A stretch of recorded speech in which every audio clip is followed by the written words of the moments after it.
আলহামদুলিল্লাহ আমরা মসজিদে আকসা এই মুহূর্তে গোল্ডেন ডোম যেখান থেকে প্রিয় নবী রহমতুল্লাহ আলমিন মেহরাজ মুবারকায় গমন করেছেন সেই মসজিদের ভিতরে প্রবেশ করছি। এটাকে কুব্বতে সাখরা মসজিদ বলা হয়। বিসমিল্লাহ সালাতু ওয়াসসালামু আলাইকা ইয়া রাসূলুল্লাহ আল্লাহুম্মা ইফতাহ লি আবওয়াব রাহমাতিক।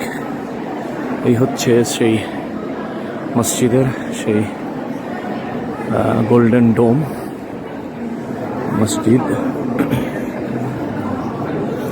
এখানে রয়েছে প্রিয় নবী রহমতুল্লাহ আলামিন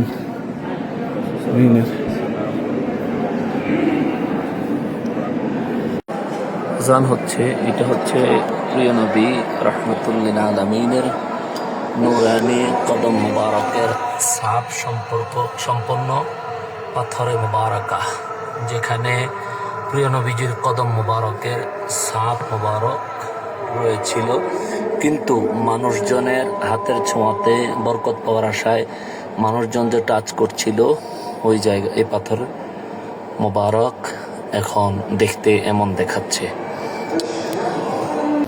এই হচ্ছে নবীজি রহমতুল্লাহ আলামিন মেরাজে গিয়েছেন যেই জায়গায়, এই পাথর মোবারক থেকে নবীজি বুরাকে উঠেছিলেন। এই সে বরকতময় পাথর মোবারক। আসসালাতু ওয়াসসালামু আলাইকা ইয়া রাসূলুল্লাহ, আসসালাতু ওয়াসসালামু আলাইকা ইয়া হাবিবাল্লাহ। এবং এই হচ্ছে গোল্ডেন ডোম, এই হচ্ছে গোল্ডেন ডোম, এই হচ্ছে গোল্ডেন ডোম। এবং এই জায়গা থেকে নবীজি রহমতুল্লাহ আলামিন মেরাজে গিয়েছিলেন। গোল্ডেন ডোম বরাবর এই জায়গাটা পুরোপুরি সংরক্ষিত রয়েছে। দেখতে পাচ্ছেন আমি গুনাহগার এই মুহূর্তে সেই গোল্ডেন ডোমের নিচে দাঁড়িয়ে আছি।